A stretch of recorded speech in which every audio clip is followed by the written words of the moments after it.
The knife we're looking at today is the Spyderco Para 3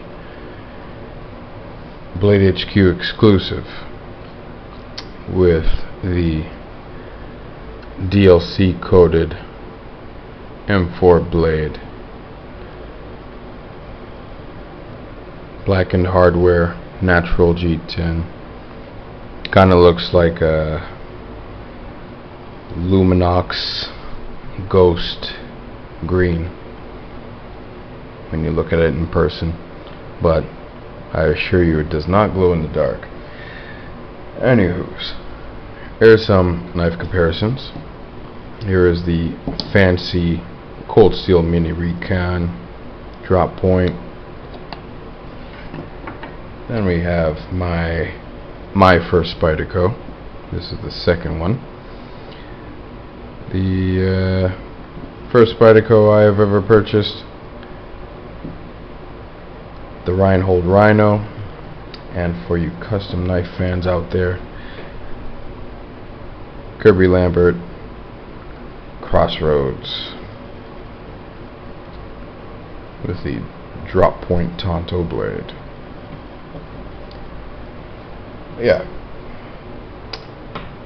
In getting into the Spydercos a little bit more, I basically went this route because I wanted to get into, take a different turn in my custom, well, not custom, but take a different turn in my knife collecting journey, getting into different steels, but I wanted to do so without breaking the bank. And Spyderco seemed to be the best route so far.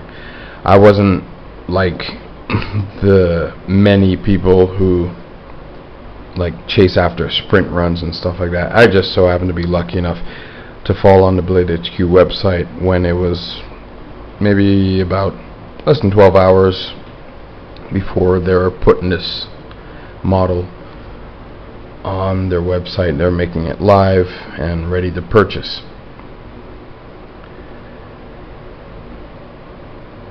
And I have to say, now, when I got this knife, the only thing the manufacturing edge cut was hair. Trying to see how well it whittles hair, and it whittled hair fairly well. But immediately I wanted to put my edge on it. So that's what I did. And what I found out about this steel, M4 high-speed tool steel, is that it's very fussy. It's like a high-end stripper that you shortchanged, pretty much. Because what I found out when I first sharpened it, the first two times I sharpened it, I went with coarse, then skipped fine, automatically went up to ultra fine, and then I stropped it with a 5 micron, then a 3.5 micron strop, diamond coated strops on leather, then 2.5, then 1, then 0.5, and then quarter. And what I find is when you skip those steps, you skip you go coarse, fine, extra fine, extra fine. What I find is that if you skip those steps,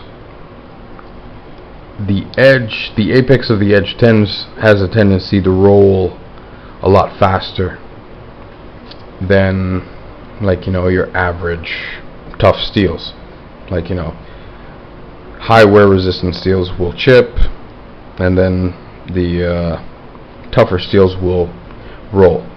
What I find is with this steel, it's very fussy, so you have to get it to all 4, pretty much. I mean, you could get away with coarse, fine, and extra fine, and it'll be okay. But if you're getting into things like cutting into wood, especially stabilized wood, of which I do have footage of it cutting after the first sharpening. The edge did roll and showed minute amounts of chipping, but it was still able to cut through printing paper, no problem. I didn't test it along other paper in the meantime. And then after the second sharpening, which I followed the same steps as the first sharpening, I went through just over 100 feet of cutting worth of cardboard. And yeah, the edge once again showed noticeable rolling. And at that point it was a little bit more difficult to cut through printing paper, but it still did the job. But when I went through the third sharpening, because as I'm recording this,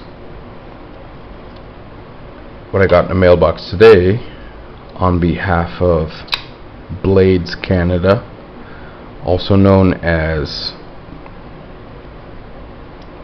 warriorsandwonders.ca, dug this out of the mailbox, and pretty sure you should know. Well, it doesn't matter because I'm going to show you what it is. It's that Rex 45. The third sharpening that I put on the M4. As you can see there, I got that mirror. Got that mirror on point.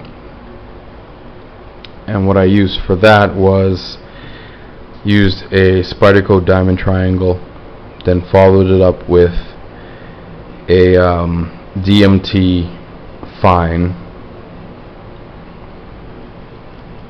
a liner plate, that small ass plate, then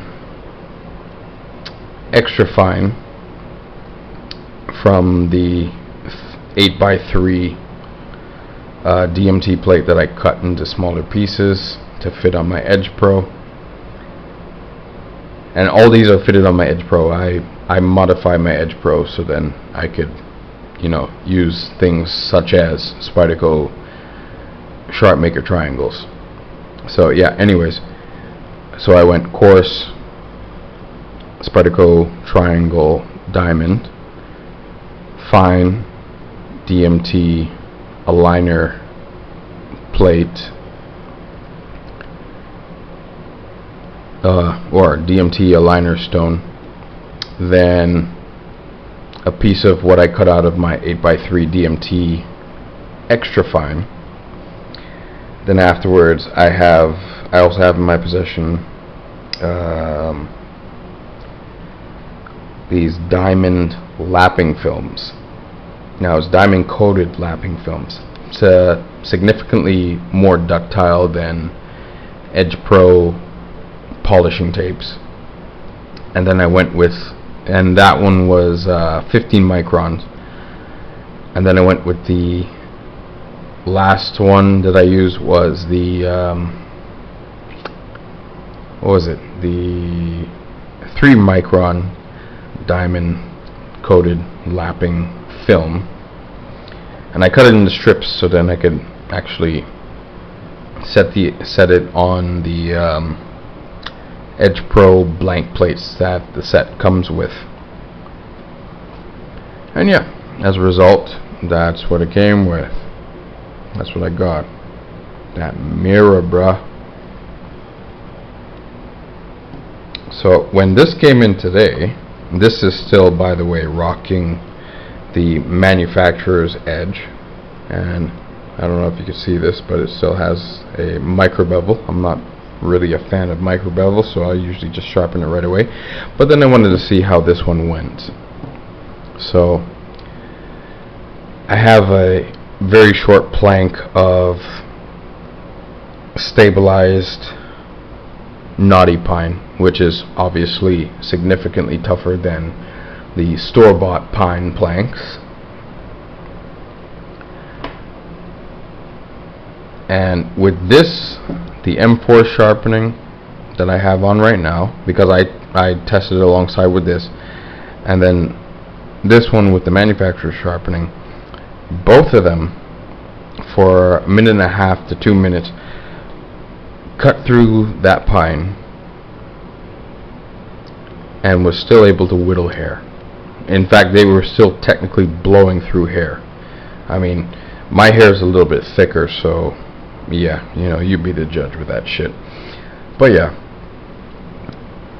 if y'all don't know what Rex 45 is, Rex 45 is a cobalt enriched version of M4's younger brother, M3. So it's basically M3 on steroids versus M4. The reason why I put these two up together right now on camera is that I'm very excited to pit them up against each other, especially now that I got the sharpening down pat for the M4, and understand that not to skip any steps, get it to a full sharpening without skipping any steps in between. Very interested. I'm going to sharpen this at the same level as this and see what happens. But for those of you that still want this is already out of stock on Blade HQ. Like maybe a week after it went live on the website, it went out of stock. And those of you who are looking for this one, yeah, good luck with that. As soon as I bought it off Blades Canada, you can't even find the page for it on Blades Canada.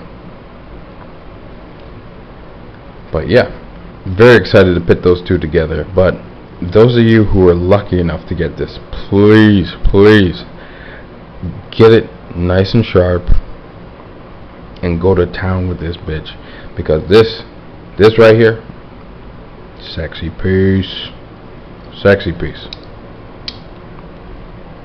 Oh yeah, and if y'all wondering how I'm kind of a gimp right now with closing them and opening, see that little skin up? That was courtesy of this one, which is the third Spyderco I bought, literally a week after this one. I don't know if you can see that, get a glimpse of that. There's the S90V, yeah, which was just sharpened 36 hours ago, just about, and took it to work. So got a little bit of sticky lock, I gotta fix that later on. But yeah, took it to work, yeah. Just cutting through cloth, and the cloth decided to kind of put my finger in front, because I was kind of like haphazardly cutting, and then had my index finger like this. And then the S90V, as the cloth kind of pushed my finger up, S90V, cut through it. Didn't even leave the skin on, just cut it completely off.